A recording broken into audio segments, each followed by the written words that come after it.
ماں کا خدمت گزار حضرت اویس کرنی۔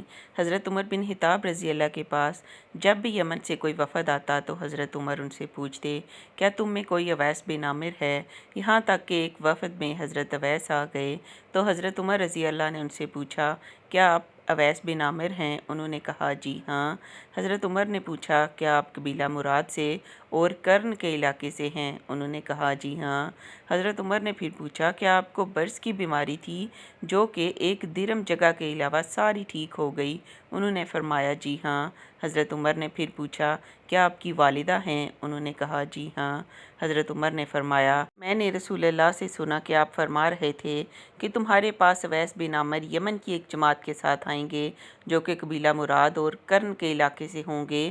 ان کو برص کی بیماری ہوگی جو ایک درم جگہ کے علاوہ صحیح ہو چکی ہوگی۔ ان کی والدہ ہوں گی اور وہ اپنی والدہ کے خدمت گزار ہوں گے۔ اگر وہ اللہ تعالیٰ پر قسم کھا لیں تو اللہ تعالیٰ ان کی قسم پوری فرما دے گا۔ اگر ہو سکے تو تم ان سے اپنے لیے دعائے مغفرت کروا لینا، لہٰذا آپ ہمارے لیے دعائے مغفرت فرما دیں۔ حضرت اویس کرنی نے حضرت عمر کے لیے دعائے مغفرت فرما دی۔ حضرت عمر نے فرمایا، اب آپ کہاں جانا چاہتے ہیں؟ حضرت اویس فرمانے لگے، کوفہ کی طرف۔ حضرت عمر نے فرمایا، کیا میں وہاں کے حکام کو لکھ دوں کہ وہ آپ کے ساتھ تعاون اور دلجوئی کا معاملہ کریں؟ حضرت اویس فرمانے لگے کہ نہ لکھیں، مجھے مسکین اور عام لوگوں میں رہنا زیادہ پسند ہے۔